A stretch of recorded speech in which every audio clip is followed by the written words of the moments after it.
Hello, ladies and gents, and everyone else. Welcome back to another episode of Genshin Impact. My name is Royal, and today we are supposed to be going to see the rite of parting for the Archon that is not quite dead. So, this ought to be interesting. Today's the day of the rite of parting. Although the star of the show is fake, we spent so much time trying to organize it, it would be a real shame not to go there now. Yes, we should go.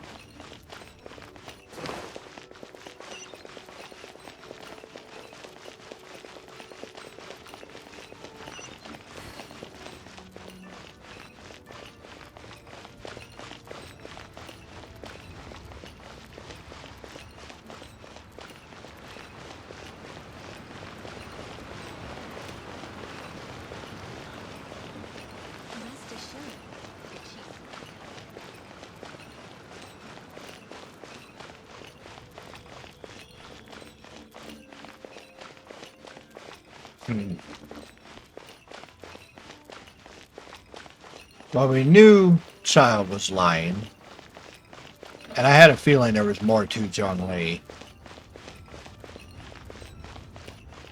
I didn't really expect that. Oh, well, since we're going through with this rite of parting, I guess it means that those rumors hit the nail on the head. So Rex Lapis is really... But they didn't catch the culprit, did they? Nope. Oh, come on. Do you think that the assassin could have been a normal person? You know what I think. I don't think any of the gossip on the streets you hear from those shady types is worth anything. His name is Bigfooted Daijo. And he actually has a Bigfoot. There's only one real possibility in my mind. I've heard that the assassin was that Fatui fellow. Youngish, pretty high in rank. I think they called him Child. Sounds good. The Fatui? They certainly are very suspicious. Who knows what those greedy, crooked folks... Shh! Lower your voice. If the Fatui catch you in their sights, Rex Lapis won't be around to protect you this time.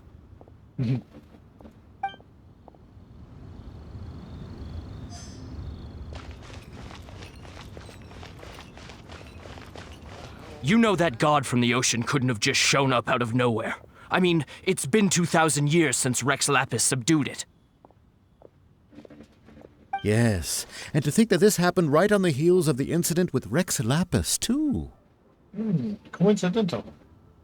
Say, do you think the person who assassinated our lord and released that evil god might have been one and the same? You think they're hinting at something? Now that you mention it, that's very possible. Yes, it's very possible indeed. Yes, it's possible, but is it true? I mean, it all fits together. That person must have colluded with the evil god to harm Rex Lapis. Oh, that wicked, black-hearted scoundrel. Still, what sort of supernatural prowess must this person possess to be able to do such things? I have never heard of such a person in all my years. Ah, forget it. Guessing's no use to us. Look, the Millilith over there looks like he's about to make an announcement. Let's hear what the Ministry of Civil Affairs has to say first.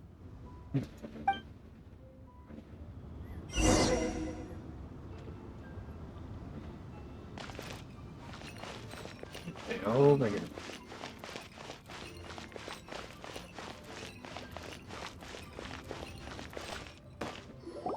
Hear ye all!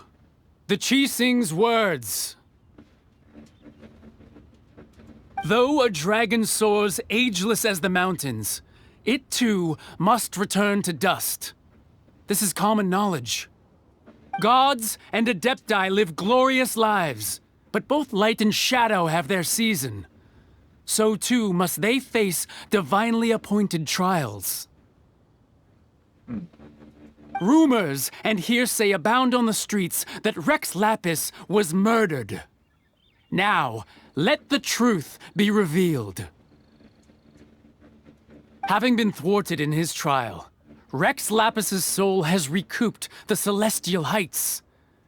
He beseeches the people of Liyue to grieve not, and to let not their hearts be saddened. Nor are they to believe street-born rumors or indulge in baseless speculation. So they're trying to say that he wasn't murdered now. Paimon needs a translation on what the Qixing's announcement said. They said that Rex Lapis died because of a divine trial. So that's how they're spinning it.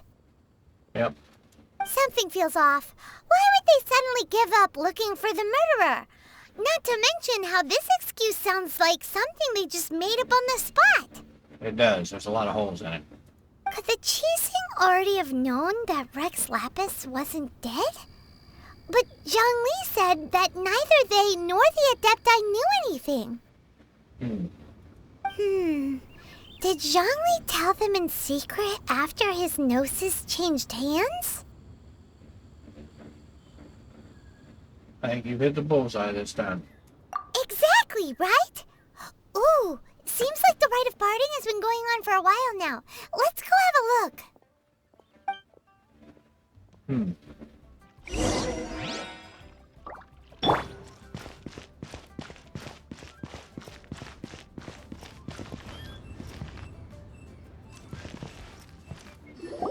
Look, it's Ningguang and Keqing. Are they saying something? Are their speeches over? As said previously, Rex Lapis's soul returning to the heavens is the end of the contract. And it is also the end of an era. 3,700 years of contracts burnt and reduced to ash. We, the people of Liyue, were indeed prosperous. But blinded by our prosperity, we forgot that time can be pitiless. The long, unending dream of our Archon walking among us.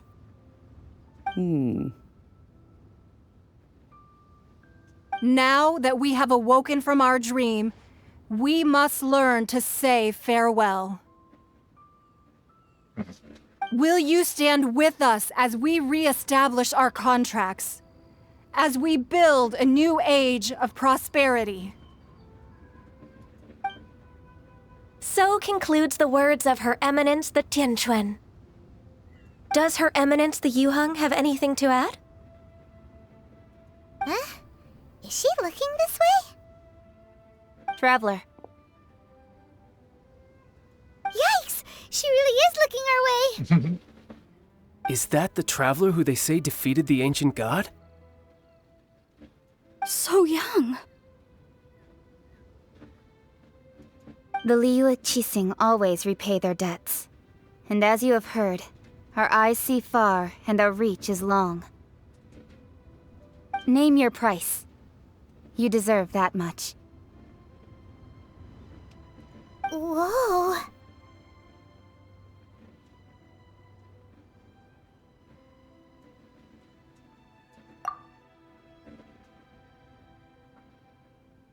Well, could you help me put up some missing person posters?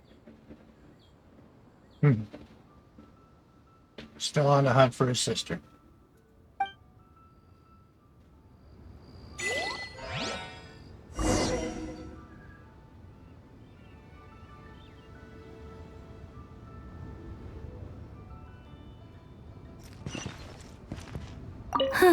And to think I put my best perfume on before coming here, thinking you'd like it. But it seems as if those perfumes really were meant to be offered to Rex Lapis. Yeah, sorry to disappoint you. Well, that's fine. Suffer no rivals in love, they say. And that's 3 gone in 1 stroke.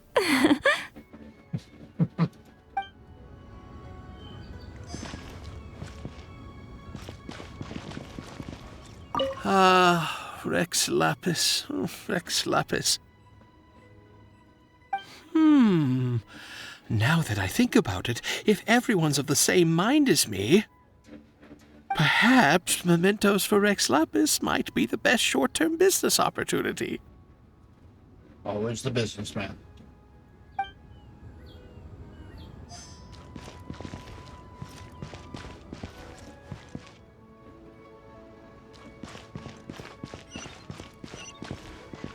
As for the mortals and adepti of Liyue, what shape shall our relationship take from now on?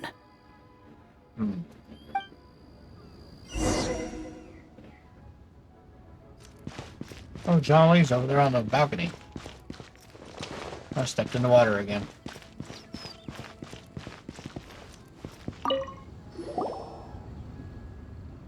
Hey, Zhongli!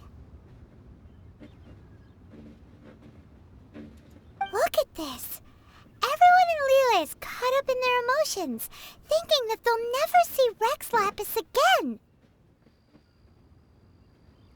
And here you are looking all relaxed. Why would I not feel more at ease after laying down the burden I have borne for 3,700 years? Right. If the two of you can spare the time, I should treat you to a meal at the Liyue kiosk. Ha! That sounds like big talk, Zhongli. Paimon might have believed you if you were treating us to some third-round knockout, but you'd have to pay out your nose just to stand inside Liyue kiosk. Are you sure you can afford it? You're right. I do like the Mora. I think you've been this way the entire time, but... why would Morax lack Mora?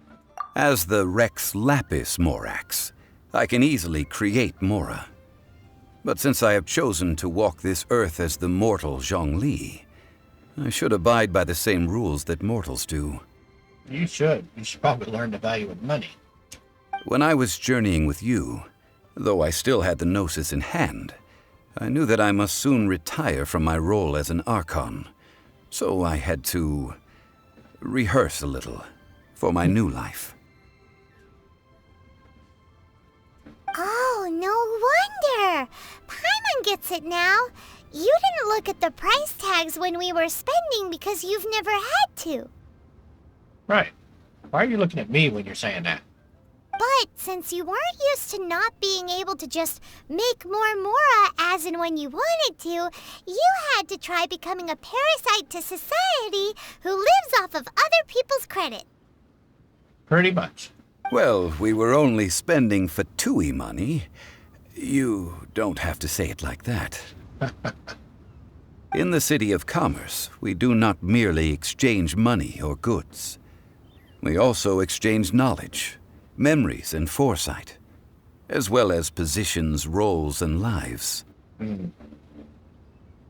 The Archon Morax could never experience life as the true mortal Zhongli could, no matter how many times he descended to be with his people. I must thank you for that. I will treasure the memories that I made as Zhongli, traveling the streets of Liyue with you. It was a fine journey. That is true. But there is no journey that does not end. No meetings without partings. Paimon thinks that we should make a move and continue our search for the Seven. I fear that continuing your journey may be difficult. The nation that neighbors Liyue by sea, Inazuma, is presently closed. Closed? Yes. The nation has been closed by order of its deity. Why? The Electro-Archon Ball. And just as the people of Liyue preferred to call me Rex Lapis, she too goes by another name among locals in Inazuma. Paimon thinks we've heard that one before. Raiden? That is the case. And since Raiden is also the Shogun of Inazuma, people call her the Raiden Shogun. The Inazuma Shogunate. That said, though people at the wharf were were saying that the situation in Inazuma is very tense. Paimon doesn't remember that always being the case. It wasn't that bad last year. You were there last year? Zhongli, since you're Rex Lapis, shouldn't you know something about what's happening there? Just how did Inazuma become a closed nation? It's because of visions. Oh. Visions? When faced with circumstances beyond their control, humans often bemoan their lack of power. But if a person shows true strength of will at a desperate and fateful moment in their life, the gods will look upon them with favor. This is what visions are. Magical foci bestowed upon those who have been acknowledged by the gods. They're blessings of magical ability. Uh-huh. That's how people in Teyvat see it.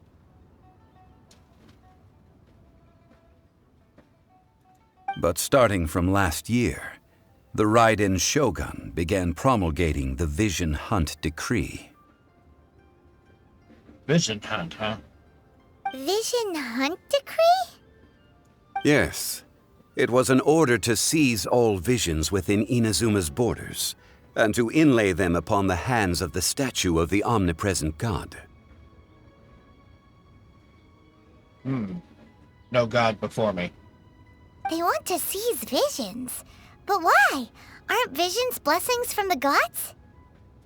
I should think that in the Raiden Shogun's eyes, it is precisely because they are divine blessings that they should be under the sole dominion of divinity.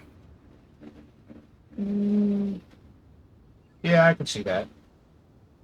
Doesn't make it the right thing to do. Whoa, that's harsh. Yes. The Anemo Archon is the god of freedom, and the Geo Archon is the god of contracts. For her part, the Raiden Shogun is the god of eternity. It seems as though she has finally decided to eliminate any unstable elements that could pose a threat to her eternal realm. The fact that even I, the oldest of the seven, have now passed away, will only strengthen her resolve to pursue eternity. Knowing her, she must have again quoted that adage she is most fond of when proclaiming that decree to her people. 7 ideals for 7 gods, and of these, eternity is nearest unto the heavenly principles.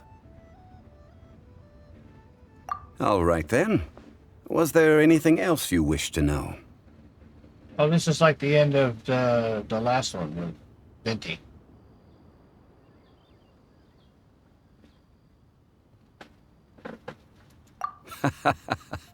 Ah, that was a good one.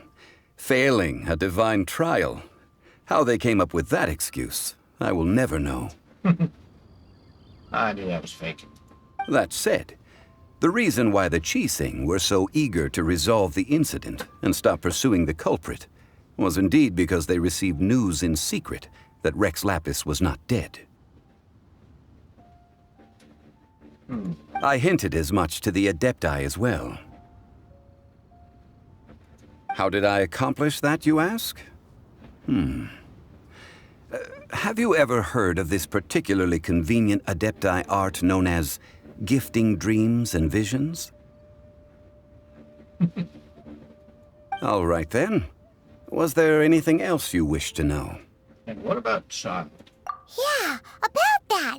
Before the Qixing made their announcement, we listened to a lot of people talking on the way. Most of them put the blame for everything on Child. These are indeed false accusations. But it remains undeniably true that Child did send people to the Jade Chamber to prevent the Adepti and the Qixing from defeating the ancient god. I've heard that Ningguang is busy milking that for all it's worth on the foreign relations front at the moment, browbeating the envoys of the Fatui. Ha! Those poor Snezhnayan diplomats. If it were not for Child's exalted position as a harbinger, I'm certain that they would have shifted all the blame to him and called for his dismissal by now. One could be so lucky. All right then. Was there anything else you wish to know? As for the Liyue Chisi, The time of the Adepti has long passed. If even the Liyue Chising don't want to face that truth, then what future is there for Liyue? that is Kuching's words, not yours. Kuching is absolutely right in saying this. Now, though I did laud Ningguang's desire for power, believing this to be a good thing, and thought as a matter of course that she must have been behind the Chising's plan to take governing power over Liyue from the hands of the gods and Adepti. I like this subtle appearance of them in the side of the screen. Could the original person who brought up the idea of seizing power have been...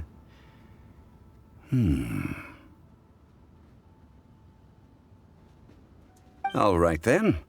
Was there anything else you wished to I know? want to know what the rest of your sentence was going to be. Now, about Mora. That's right. Zhongli, now that you don't have your gnosis, what's going to happen to all the Mora in Teyvat? Since Morax is dead, are they all just going to disappear? Also, isn't the Golden House the only mint in the entire continent? Will it even continue to work? The Mora present now will not vanish. But the Golden House will indeed have to cease operations for a lengthy period of time, since creating Mora requires the use of the Geo Archon's power. This is terrible! We're all about to run out of Mora! The world is coming to an end! Bit dramatic. Yes, this is indeed a major issue from a financial standpoint. Well, I suppose we'll just leave such troublesome matters to the Liyue Chising to debate. Yes, not your problem no more. Then, did you at least set some private funds aside for yourself? Oh, a private fund. This does seem like a good, logical, common-sense idea. But you did not. So you are broke and homeless. It's a shame. What's a shame? It's a shame that I didn't think of it at the time. All right then. Was there anything else you wish to know? No, I think that's it. Well then, I suppose you'll have to find a way to get inside this closed nation. Have patience. I suspect that some serendipity must first come into play. A little inspiration.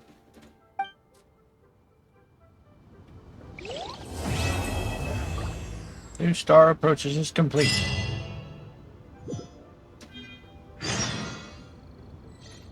Hey. As soon as it's done making noise. So, standing here next to Zhongli himself, I think that's where we're going to go ahead and end it. And we'll see where it goes in the next one. If you like this video, leave a like, comment, subscribe, do all the things. And I will see you guys in the next one. Have a good one, everybody.